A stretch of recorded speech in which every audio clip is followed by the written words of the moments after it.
할렐루야, 반갑습니다. 참된 믿음의 고백 사도신경 우리 4주차 우리 세 번째 강의 예수님에 관한 강의로 오늘 함께 하게 되었습니다. 내일 교회에 큰 행사가 있고 또 여러 가지 일들이 있어서 오늘 휴강을 할까 말까 굉장히 크게 고민을 했는데요. 그래도 브레이크 없이 하는 부분들은 또 진행이 되어야 된다고 생각을 해서 또 준비를 해봤습니다. 오늘도 찬송으로 시작하면서 우리 함께 나아가도록 하겠습니다. 찬송가 4장입니다. 찬송가 4장 함께 찬양합니다. 성부 성자와 성령 영원히 영광 받으옵소서. 태초로 지금까지 또 길이 영원 무궁 성삼위께 영광. 아멘. 은혜와 사랑이 풍성하신 하나님, 오늘도 우리의 신앙의 선대들의 그 신앙의 고백처럼 우리 또한 그렇게 고백하며 살기를 소원하며 또 그 고백의 내용들을 하나하나 살펴보는 시간을 갖습니다.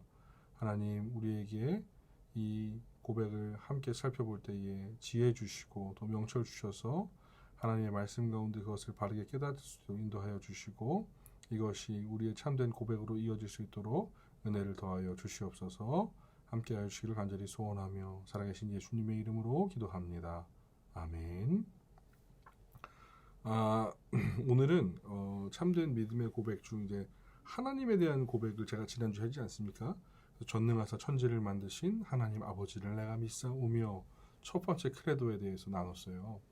그런데 이제 두 번째 크레도 예수 그리스도에서 나누는데 실질적으로 예수님에 대해서 나누는 부분은 저는 개인적으로 한 세 부분으로 나눠서 이렇게 고백을 할 때 우리가 바라봐도 좋겠다라고 생각했는데 강의의 이게 시간이 아무래도 제한적인 부분들이 있다 보니까 제가 부득불 두 주에 나눠서 강의를 하게 됩니다. 그래서 이번 주에 한번, 다음 주에 한번 하게 됐는데 여러분들이 이 사도신경을 통해서 고백되는 그리스도에 대한 고백 중에서 도 마찬가지고 예수 그리스도의 사역을 얘기할 때 우리가 크게 두 가지를 이야기하는데 여러분들이 신학적인 내용이어서 생소하게 들리시는 분들도 계실 수 있겠습니다만 이 부분을 이해하시면 굉장히 유익하다라는 말씀을 드리면서 제가 진행을 합니다. 무엇이냐?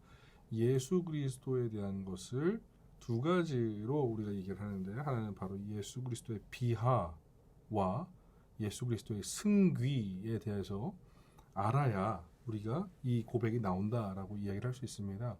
특별히 이 사도신경 안에는 그 비하와 승귀에 대한 부분이 모두 담겨져 있고요. 그리고 특별히 이 비하와 승귀를 다루고 예수 그리스도에 대해서 이야기하는 신학의 한 파트를 기독론이라고 부릅니다. 기독론. 그래서 가장 신학 도서 중에서 많은 부분을 차지하고 있는 것이 바로 이 기독론이에요. 예수 그리스도가 누구이신가? 그분이 어떻게 비하되셨으며 그분이 어떻게 다시 승귀되셨는가에 대한 부분들을 잘 설명하고 이해하지 않으면 우리가 오류, 이단에 빠지는 오류가 가장 많이 발생하는 경우들이 여기서 나타나거든요. 초창기의 초대교회 이단들도 다 여기서 발생했다고 보시면 됩니다. 예를 들어서 양태론적으로 십자가에 달린 예수님은 참 사람이며 참 하나님이 아니셨다. 그 순간에는 사람이었으며 하나님은 딱 떠난 상태, 이런 식으로 얘기하는 문제를 발생시키는 경우들이 존재한다는 것인데 우리가 예수님이 누구신지 그 예수님을 우리가 어떻게 고백하는지 그 예수님의 사역이 어떤 것이었는지에 대해서 명확하게 그것을 고백하고 믿습니다라고 우리가 이야기해야 참된 그리스도인이다라고 이야기할 수 있는 것이겠죠. 그래서 오늘 보는 내용을 통해서 여러분들이 일단은 왜 우리가 예수를 그리스도라 부르는가, 우리가 주라 부르는가, 우리 주 예수 그리스도를 크레도 믿사오니 이분이 어떤 일을 하셨는가, 그 비하와 승귀에 대한 중에서 비하에 대한 부분을 좀 더 앞에 보겠습니다. 그래서 실질적으로 비하는 장사한 지 사흘 만에 죽은 자 가운데서 그러니까 장사한 지까지 들어가야 돼요. 죽으시고 그 죽음까지가 비하거든요. 그리고 부활과 승천 그리고 그 위에서의 현재까지의 중보 그리고 다시 오실 재림 이것이 승귀에 관한 내용입니다. 그래서 여러분들이 이제 보시면서 설명을 좀 들으시면 좋겠고, 이것을 제가 나중에라도 한번 강의를 할 수 있는 날이 올 수 있었으면 좋겠다는 생각이 듭니다. 금주의 신조입니다. 하이델베르크 요리문답 32문인데요. 제가 읽겠습니다. 당신은 왜 그리스도인이라 불립니까? 여러분들 성경에서 그리스도인이라고 가장 먼저 불렸을 때가 언제이죠? 사도행전 11장에 등장하는 그 부분입니다. 그때서 비로소 그리스도인이라 일컬음을 받았다. 근데 그것이 제가 옛날에 퓨리탄 강의하면서도 말씀드린 적이 있었는데, 퓨리탄 수업 들으신 분들 계시고 안 들으신 분들 계시지만 이건 비아냥이었습니다. 저 예수쟁이들. 그런데 이 그리스도인이라고 불림 받는 것이 우리가 그냥 단순하게 그냥 어떠한 인생으로서 어떠한 그런 모습으로서 그냥 단순히 그냥 하나의 타이틀로 끝나는 것이 아니라 굉장히 큰 의미가 있다는 것을 우리가 기억을 해야 될 것입니다. 왜 그리스도인이라 불립니까? 왜냐하면 내가 믿음으로 그리스도의 지체가 되어 그의 기름 부음에 참여하기 때문이라는 거예요. 나는 선지자로서 그의 이름의 증인이 되며 제사장으로서 나 자신을 감사의 산제물로 그에게 드리고 왕으로서 이 세상에 사는 동안은 자유롭고 선한 양심으로 죄와 마귀에 대항을 싸우고 이후로 영원히 그와 함께 모든 피조물을 다스릴 것입니다. 이것이 그리스도인의 특권이거든요. 그리스도인이 된 인생이 우리 이 땅 가운데서 마땅히 행해야 할 일이며, 그래서 이것이 왜 그렇게 되는지 신앙 고백을 통해서 예수 그리스도의 사역과 그 관련된 부분들을 통해서 우리 함께 살펴보면 좋겠습니다. 오늘 우리가 보는 이 전능하사 우리 이 사도신경의 본문에서 오늘은 그 외아들 우리 주 예수 그리스도를 믿사오니 이는 성령으로 잉태하사 동정녀 마리아에게 나시고 본디오 빌라도에게 고난을 받으사 십자가에 못 박힘까지 우리가 이 얘기를 하겠습니다. 자, 그럼 보실까요? 일단은 그 외아들이라는 부분을 볼 때 우리가 하나님과 예수님과의 관계를 우리가 이해를 해야 됩니다. 초대교회 사람들은 예수님을 그냥 예수님이라고 부르지 않았습니다. 성부 하나님, 성자 하나님, 성령 하나님, 이렇게 모든 삼위에 대해서 하나님으로 붙이는 것이 아주 익숙한 표현이었어요. 그래서 성부 하나님과 성자 하나님의 관계가 무엇인가 라는 것을 고민하기 시작했는데, 여러분들이 오늘 성경 말씀을 좀 많이 볼 텐데요. 마태복음 16장 16절이죠. 여러분들이 잘 알고 계시는 본문입니다. 마태복음 16장 16절, 베드로의 고백에 나오는 부분입니다. 여러분들 기억하시죠? 베드로가 대답하여 이르되 주는 그리스도시요 살아계신 하나님의 아들이십니다 라고 고백하죠. 그리고 마가복음 15장 19절인데요. 마가복음 15장 19절입니다. 예수님이 달려 죽으신 그때에 관한 내용이죠. 39절입니다. 15장 39절 죄송합니다. 예수님이 십자가 달려 죽으신 다음에 백부장이 예수를 향하여 섰던 백부장이 그렇게 숨지심을 보고 이르되 이 사람은 진실로 하나님의 아들이었다라고 고백했다는 거예요. 이 두 구절 말고도 요한복음 20장 31절, 요한복음 참 재밌는 구성으로 되어 있는데 여러분들 요한복음 한번 찾아보시겠습니까? 요한복음 20장 31절인데요. 요한복음의 20장까지가 진짜 마지막 내용인 거예요. 그래서 이 내용 이후에 21장은 에필로그 같은 거죠. 그래서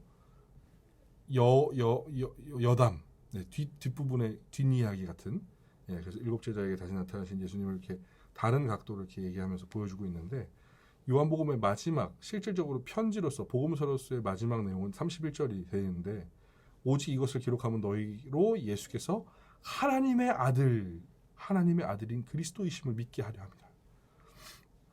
즉, 이 마태복음, 마가복음, 요한복음에서 동일하게 계속 얘기하는 것이 하나님과 예수님, 성부 하나님과 성자 하나님에 대한 관계를 무엇이라 얘기한다? 아버지와 아들의 관계로 이야기하는 거예요.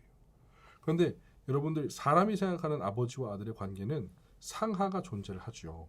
그래서 아버지와 아들이 전혀 다른 성향을 보일 수도 있고, 아버지와 아들이 이것이 분명히 같은 배에서 자신을 통해서 이렇게 나타났다고 했지만 같지 않을 수 있거든요. 그런데 이것이 그냥 상식적으로 생각하는 사람의 것이고, 성부 하나님과 성자 하나님의 이 아버지와 아들됨은 다릅니다. 왜냐하면 성자는 성부와 본질상 뭐죠? 하나예요. 처음에 우리 삼위일체 했을 때. 말씀드렸던 거 기억하시죠? 그리고 신성과 능력과 영광에 있어서 동등하시다라고 얘기했었던 거 기억하실 겁니다. 그러니까 곧 이 성부 하나님은 곧 성자 하나님이시요 성자 하나님은 성부 하나님이시다. 동일하신 분이시다는 거예요. 그러면서 이것이 성자이기 때문에 아들이기 때문에 아버지보다 열등하다 이런 것이 아니라는 것이에요. 아버지와 아들됨이 어떠한 시작점에서부터 시작된 것이다? 아니요. 이미 태초에 창세전에 말씀으로 창조하실 때에 이미 그렇게 존재하셨어요. 그래서 요한복음 17장 5절에는 이렇게 기록합니다. 아버지여 창세전에 내가 아버지와 함께 가졌던 영화로서 지금도 아버지와 함께 나를 영화롭게 하옵소서. 창세전에도 그렇게 계셨다는 것을 고백하고 있는 부분이 되는 것이죠. 그러면서 또 이렇게 재미있게 생각하시는 분들이 우리도 하나님의 자녀인데 우리도 아버지라 부르고 아버지와 자녀의 관계를 이렇게 얘기를 하는데 그런데 이것은 우리가 예수 그리스도와 같다라는 표현을 이렇게 사용하시는 분들이 더러 계실지 몰라서 우리도 자녀됐기 때문에 같습니다 뭐 이렇게 얘기할 수 있는데 다르죠. 성자의 아들됨, 그 성자 하나님이신 예수님의 아들됨은 영원전부터 있었던 것이 아까 말씀드렸던 요한복음 17장 5절의 말씀처럼. 근데 그리스도인의 아들됨은 무엇입니까? 양자됨이에요. 양자됨. 죄인이었던 우리를 하나님의 자녀로 예수 그리스도의 보혈의 공로로 말미암아 의롭다 칭함받은 그 우리를 자녀 삼으신 양자됨이거든요. 양자와 이 영원전부터 있었던 성자의 아들됨은 다른 개념이라는 사실은 여러분 좀 기억을 해주시면 좋겠습니다. 그래서 우리도 예수님 하나님의 자녀니까 난 예수님과 동일하게 막 이렇게 얘기하지 마시고 그 부분은 잘 좀 하시면 좋겠습니다. 자 그러면서 그 외아들 우리 주 예수 그리스도를 믿사오니라고 얘기해요. 근데 그냥 예수님을 믿사오니도 아니라 주 예수 그리스도라는 표현을 쓰게 되는데 여러분들 제가 고등학교 때까지 별명이 하나였습니다. 저는 그 왜 그랬는지 모르겠지만 저는 그 중고등학교 다닐 때 이렇게 생기지 않았었거든요. 여기 정말 반쪽 이렇게 제가 어떻게 표현을 할 수가 없는데 60kg 남짓한 샤프한 얼굴이었는데 그때도 별명이 고릴라였어요. 별명이 고릴라였습니다. 고릴라. 고릴라. 제가 농구를 했거든요. 근데 이제 선수로 하다가 선수를 그만두면서 이제 일반 아이들과 농구를 하기 시작했습니다. 근데 뭐 선수 하던 애가 일반 아이라고 하면 얼마나 수준 차이가 나겠습니까? 그래서 막 이렇게 그 당시에 한창 유행했던 얼마 전에도 다시 뭐 나왔던 슬램덩크라는 그 만화에 블로킹을 잘하는 센터가 있어요. 근데 이제 그 아이처럼 이렇게 블로킹을 잘했다 그래서 제가 고릴라라는 별명을 가졌는데 지금도 미스테리합니다만 그 별명 따라서 지금도 약간 고릴라 같은 느낌이 없잖아. 그만하겠습니다. 아무튼 이렇게 부르는 호칭이 있다는 거예요. 뭐 누구는 누구라 부르고 누구는 누구라 부르고 이렇게 할 수 있는데 예수님을 부르는 호칭, 이 성자 하나님을 부르는 호칭이 있어요. 여기에 우리가 나온 대로 보면 주 예수 그리스도라는 거예요. 그러면 이것을 이해하기 편하게 가장 먼저 본다면 예수를 먼저 보는 것이 중요한데 여러분들 마태복음 1장 21절 혹시 말씀 기억나십니까? 우리가 항상 뭐랄까요 성탄 주기가 되면 항상 읽는 말씀이죠. 마태복음 1장 21절의 말씀이 이렇게 아들을 낳으리니 이름을 예수라 하라. 아들을 낳을 것인데 이름을 예수라 하라. 이미 정해진 이름인 거예요. 이는 그가 자기 백성을 그들의 죄에서 구원할 자이심이라 하니라. 이름의 뜻과 그 목적이 명확하게 드러나 있는 것으로 먼저 나타나는 것입니다. 동일한 것으로 누가복음 1장을 봅니다. 누가복음 1장 30절이에요. 누가복음 1장 30절 31절은 이 예수님에 대해서 동일하게 얘기합니다. 천사가 이르되 마리아여 무서워하지 말라. 네가 하나님께 은혜를 입었다. 보라 네가 잉태하여 아들을 낳으니 그 이름을 예수라 하라. 정해진 이름이라는 거예요. 정해진 이름. 왜 정해진 이름일까요? 왜 하필 많은 이름들 가운데 정해진 이름이 이 이름으로 나와 있는 것인지에 대해서 기억하면 좋을 텐데요. 어떤 분들이 이렇게 해석하는 분들도 있습니다. 예수는 지금도 스페니쉬 그리고 포르투길 이 문화권에서 가장 많이 쓰이는 이름 중에 하나입니다. 여러분들이 헤수스, 제수스 이렇게 부르는 이름들을 여러분 보셨을 거예요. 뭐 축구를 좋아하시는 분들은 굉장히 많이 들어보신 이름들 중에 하나일 거고 이 예수가 그 당시에 많이 불렀던 이름 중에 하나입니다. 그건 사실이에요. 그런데 이것이기 때문에 그것이 아니라 말씀을 통해 이미 계시된 이름이라는 거예요. 백성을 구원할 자라는 이름으로 미리 정리돼서 준비된 이름이라는 거죠. 이 예수스라는 이름이 구약으로 가면 여러분들 동일한 이름으로 나옵니다. 여호수아, 호세아. 이 이름들로 구분이 되어서 하나님은 우리의 구원이시다. 즉 우리를 구원할 자 하나님이심을 나타내는 뜻이 바로 이 예수라는 뜻이라는 거예요. 그래서 이것은 부르는 이름으로서의 뜻이 존재하는 그 이름 예수인 것입니다. 그리고 또 하나 등장하는 게 무엇입니까? 바로 그 예수 뒤에 나오는 그리스도라는 것인데 이것에 대해서 여러분들이 얼추 설교를 통해서 아니면 뭐 성경 공부를 통해서 많이 들으셨을 테지만 이번 기회를 통해서 확실하게 정리하셨으면 좋겠는데 이 당시에 이 사람들이 썼던 말이 뭡니까? 헬라어예요. 헬라어. 성경을 썼던 헬라어 내지는 아람어를 많이 썼는데 헬라어가 주된 내용의 말이었겠죠.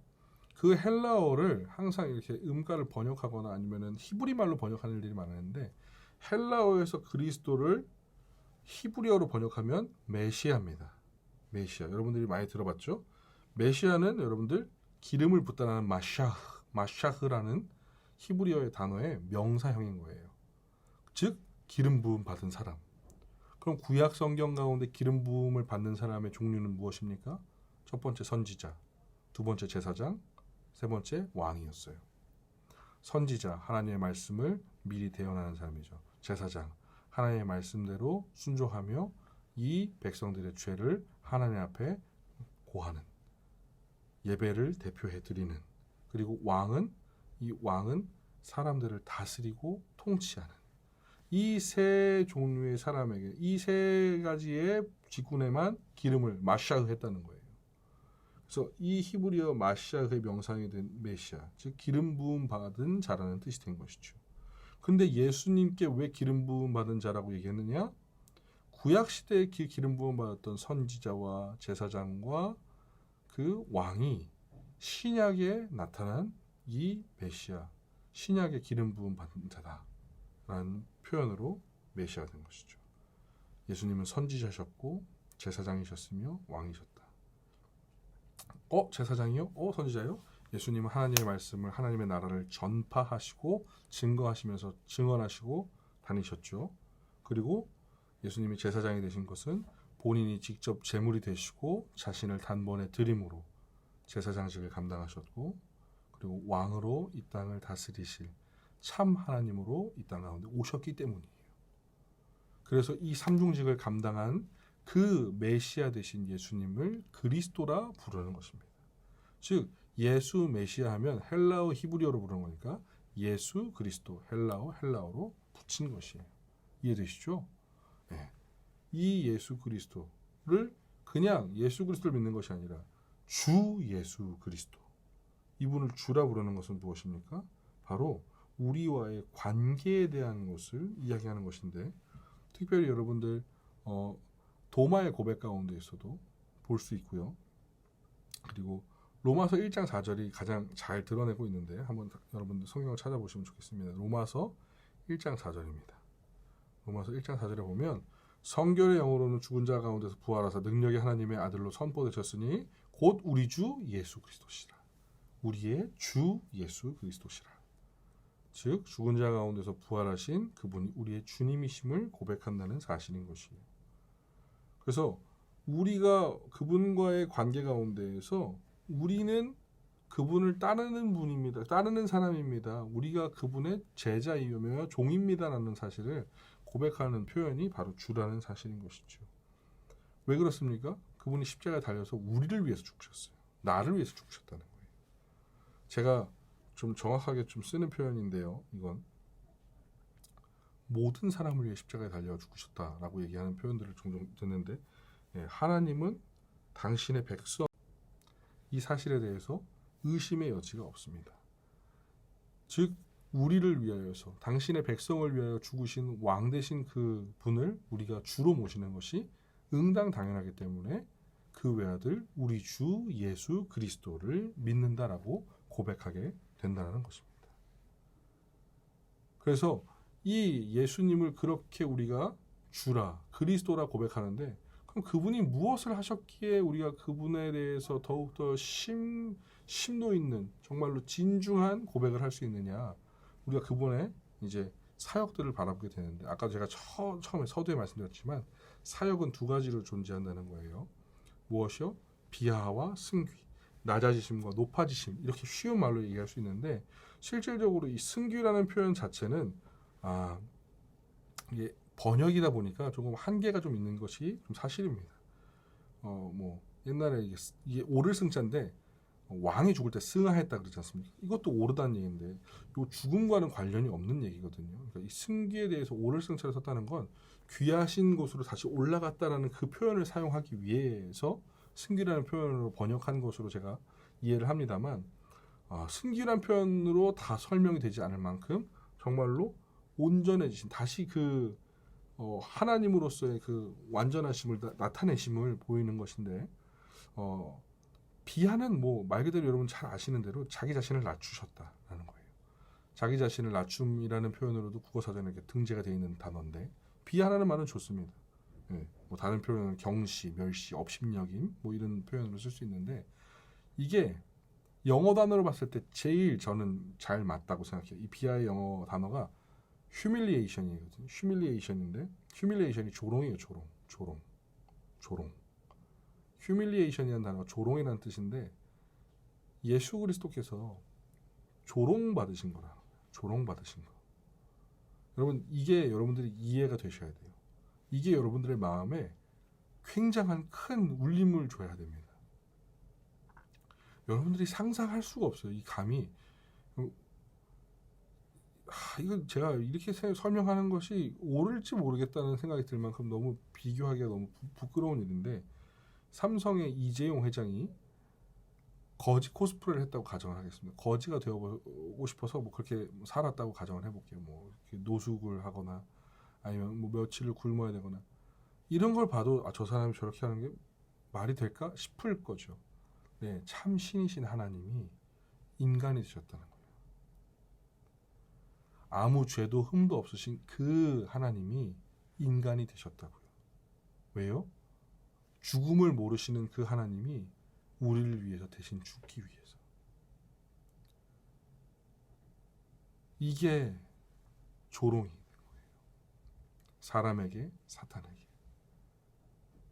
예수님의 낮아지심. 그래서 그 참 하나님이신 그 하나님께서 이 땅 가운데 오시기에 어떻게 하셨습니까? 마태복음 1장 18절에서 20절이죠. 한번 같이 볼까요? 마태복음 1장 18절에서 20절입니다. 예수 그리스도의 나심은 이러하니라. 그의 어머니 마리아가 요셉과 약혼하고 동거하기 전에 성령으로 잉태된 것으로 나타났더니 그의 남편은 의로운 사람이라 그를 드러내지 아니하고 가만히 끊고자 하여 이 일을 생각할 때에 주의 사자가 현몽하여 이르되 다윗의 자손 요셉아 내 아내 마리아 데려오기를 무서워하지 말라. 그에게 잉태된 자는 성령으로 된 것이라. 성령으로 됐다. 잉태되셨다는 거예요. 그냥 현현하셨어도 됐을지 모르겠어요. 하나님이시니까 그냥 띠용 하고 현현하셔도 됐을지 모르겠어요. 그러나 사람으로서 참 인성을 갖기 위하셔서 사람의 나심과 동일한 방법으로 출생을 하게 되는데 독특한 방식이죠. 무엇이요? 성령으로 잉태하사. 그래서 참 하나님이시면서 참 인간이 되기 위하여서. 왜 참 하나님이시면 그냥 하나님으로 뚝딱 하시면 되지 왜 굳이 사람이 되셨어야 했죠? 비하 받지 않으셨으면 됐잖아요. 조롱 안 당하셨으면 됐잖아요. 아니요. 그럴 수 없었어요. 구약에서 여러분들 계속해서 말하고 있는 번거로운 일들이 하나 있었습니다. 무엇이냐면 제사예요. 우리가 죄를 지음으로 말미암아 하나님 앞에 나아갈 수 없기 때문에 하나님께 우리의 죄를 고백하기 위해서 우리의 죄를 그 짐승에게 동물에게 곡식에 전가합니다. 그것을 불로 사지르고 각을 뜨고 그것을 가지고 하나님 앞에 들렸을 때에 그것을 보시고 속죄제를 화목제를 보시고 우리가 하나님과 교제할 수 있게끔 하시는 은혜를 누렸다는 거예요. 그런데 사람의 죄가 계속해서 양을 죽인다고 뭘 죽인다고 끝날 게 아니에요. 우리를 위해서 그래서 죽음을 당해야 되는 완전한 속죄제가 필요했는데 제물이 필요했는데 그것이 바로 흠도 티도 없는 바로 예수님 당신이 되셔야 됐던 거예요. 그래서 참 사람이신 참 하나님이시면서 참 사람이신 모습으로 오시기 위해 사람으로 오셨다라는 것이죠. 원래 성자 하나님은 신성만 갖고 계셨어요. 원래 하나님은. 그런데 성령으로 잉태되신 것과 동정녀 마리아를 통해서 출생하신 것을 통해서 인성을 취하신 것이죠. 그래서 성자 하나님은 하나의 위격에 두 개의 구별되는 본성인 신성과 인성을 갖고 계시다라고 우리가 얘기하는 것입니다. 그래서 우리의 죄를 위해서 누구나 죄인인 다른 사람이 아닌 죄 없으신 그 하나님이 인간의 몸을 입고 오셔서 죄 없으신 상태로 출생하셔야 그 죄를 대신할 수 있는 제물이 되시기 때문에 그래서 이 땅 가운데 낮아지심, 비하로 잉태되시고 출생되셨다는 거예요. 이 잉태와 출생 가운데에서 참 안타까운 사실은 카톨릭에서는 이 마리아를 통한 출생 때문에 지나친 의미를 부여합니다. 마리아가 아주 굉장한 하나님의 어머니로서 성모라 그러죠. 그래서 성모 마리아라 그러죠. 그래서 이 마리아는 죄가 없고 그리고 이 마리아는 평생도록 죄가 없었으며 이 마리아는 승천했다. 뭐 이렇게 얘기하는 것들을 합니다. 성경으로 인하여서 이 사도신경을 카톨릭에서도 하는데 카톨릭 번역으로는 이렇게 나와 있어요. 성령으로 인하여 동정 마리아께 잉태되어 나시고 마리아가 좀 더 붙이고 세웁니다. 그래서 마리아가 마치 고결하고 순결한 것처럼 굉장히 얘기를 하는데 통로였어요. 통로. 출생의 통로라는 것이죠. 그래서 예수님의 비하가 훨씬 더 드러나고 중요해야 되는 부분인데 이런 것들이 좀 오인이 되고 있다는 사실을 좀 이렇게 말씀을 드립니다. 그러면서 이 예수님이 출생하시고 나서 그것으로 출생 자체로도 굉장히 큰 비하죠. 정말로. 그런데 이 땅 가운데에서 예수님의 낮아지심이 계속 이어집니다. 무엇으로요? 고난과 십자가로 이어지게 돼요. 예수님의 인생 자체가 고난이었다고 생각하시면 맞습니다. 왜요? 예수님은 그런 일을 경험하시거나 당하실 이유가 전혀 하등 없습니다. 참 하나님이신 그분이 왜 이 땅 가운데에서 그런 일들을 당하셔야 되겠어요? 성경에 등장한 것뿐만 아니라 등장하지 않았었던 것이라도 신으로서 참 하나님으로서 이 땅 가운데서 사람이 누릴 것들을 누릴 이유가 전혀 없었다는 사실이. 그러나 우리를 위하여서 이 땅 가운데에서 고난과 십자가를 당하셨죠. 여러분들 마태복음 16장 21절입니다. 한번 같이 보실까요? 마태복음 16장 21절의 말씀. 이때로부터 예수 그리스도께서 자기가 예루살렘에 올라가 장로들과 대제사장들과 서기관들에게 많은 고난을 받고 죽임을 당하고 제3일에 살아날 것을 제자들에게 비로소 나타내시니. 예수님이 그럴 이유가 전혀 없으신데 자신이 낮아지시기까지 하면서 고난과 십자가를 감당하셨다는 거예요. 특별히 이 십자가는 지금 우리가 생각할 때 뭐 어떤 액세서리로 그냥 바라보는 어떠한 무언가로 생각할 수 있지만 그 당대의 모든 사람들이 가장 두려워하고 가장 비참하다고 생각했던 죽음이 바로 그 죽음이었어요. 그리고 이 십자가 고난이어야 했는가? 왜? 이것이 성경이 말하는 것을 충족하기 때문이었어요. 여러분들 신명기 21장 23절 한번 기억하시면 좋겠는데 신명기 21장 23절입니다. 제가 읽겠습니다. 여러분들 신명기 21장 23절은 그 시체를 나무 위에 밤새도록 두지 말고 그날에 장사하여 내 하나님 여호와께서 내게 기업으로 주시는 땅을 더럽히지 말라. 나무에 달린 자는 하나님께 저주를 받았음이니라. 시체를 나무 위에 밤새도록 두는 것, 그 땅에서 빨리 거두지 않고 그 나무 위에 달려서 두는 것은 하나님께 저주를 받는 일이었다고요. 죄 없으신 그 하나님, 성자 하나님께서 성부 하나님께 저주를 받으셨어요. 왜요? 우리에게 임한 그 죄의 저주를 당신이 감당하셨기 때문이에요. 여러분 이 말씀은 꼭 기억하시면 좋겠는데 갈라디아서 3장입니다. 갈라디아서 3장 13절의 말씀 함께 보겠습니다. 그리스도께서 우리를 위하여 저주를 받은 바 되사 율법의 저주에서 우리를 속량하셨으니 기록된 바 나무에 달린 자마다 저주 아래에 있는 자라 하였음이라. 아멘. 우리의 저주와 우리의 죄 영원히 죽었어요. 영원히 죽었어요. 죽었던 우리를 다시 살리시기 위해서 예수 그리스도께서 이 땅 가운데 참 하나님이시며 참 사람으로 오셨고, 그 하나님께서 십자가에 달리는 고난 가운데에 우리를 위하여서 죽으신 이유는 우리의 죄와 저주를 다 감당하시기 위함이었다는 거예요. 이 놀라운 사실이 여러분 가운데 참된 고백이고 은혜가 돼야 돼요. 예수 그리스도께서 이 땅 가운데 오셔서 그냥 하실 수 있는 일들은 그냥 가르치시고 고치시고 그리고 복음을 전하시는 일만 하셨어도 무방했어요. 그런데 그것이 완전한 충족을 시킬 수 없음을 아시고 자신을 단번에 들이심으로써 우리의 죄를 사하시게 된 것이죠. 우리가 생각할 수 있는 그냥 그저 그런 수준의 고난이 아닙니다. 그냥 감히 어떻게 갖다 붙여보고 비벼볼 수도 없는 그런 수준이 아주 극심한 고난을 당하신 거예요. 그 말씀 가운데 나무에 달린 자의 저주, 그것이 내 것이었다는 거예요. 그런데 그 저주를 받았다고 해서 그 저주가 끝난 것일까요? 아니요. 영원한 형벌, 저 지옥 가운데 떨어지는 것이 우리의 저주의 그 결말이죠. 그런데 그것을 예수 그리스도께서 건져 주셨다라는 거예요. 당신이 십자가에 달려 죽으심으로 우리를 위한 저주를 대신 받아 주셨다는 것. 이것이 얼마나 크고 놀라운 은혜입니까? 그냥 단순히 우리 주 예수 그리스도를 믿사오니 이는 성령으로 잉태되사 동정녀 마리아에게 나시고 본디오 빌라도에게 고난을 받으사 십자가에 못 박혀, 이게 끝이 아니라는 거예요. 이게 우리의 매주의 고백 가운데, 예배의 고백 가운데 항상 우리의 마음속에, 우리의 머릿속에 크게 기억되며 나아가야 하는 것은 이것입니다.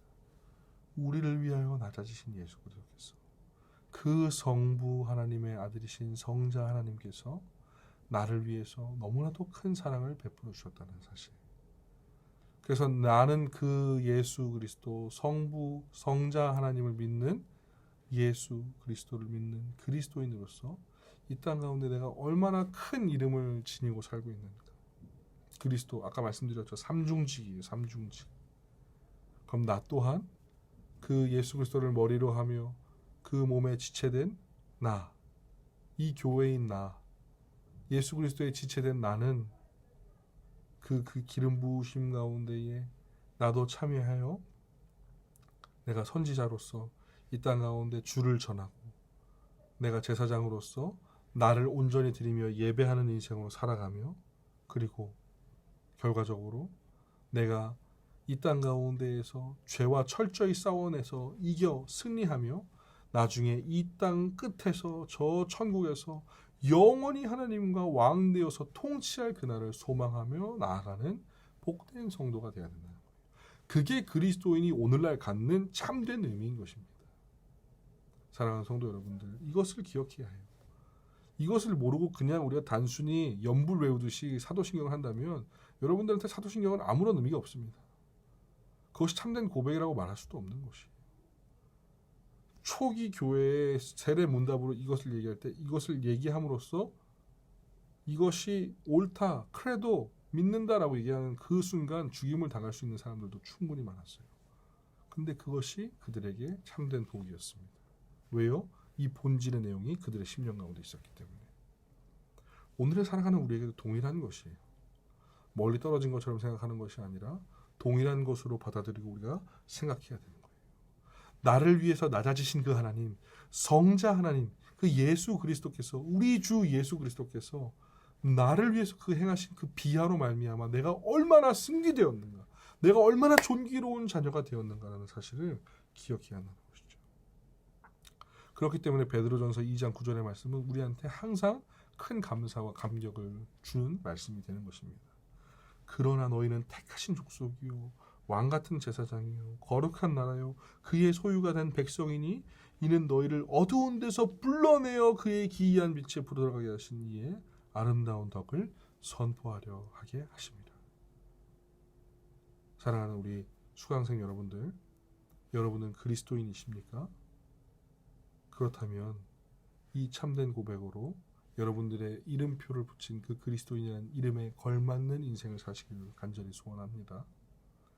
그것이 바로 우리가 참되게 고백하는 사도신경의 본질인 것이에요.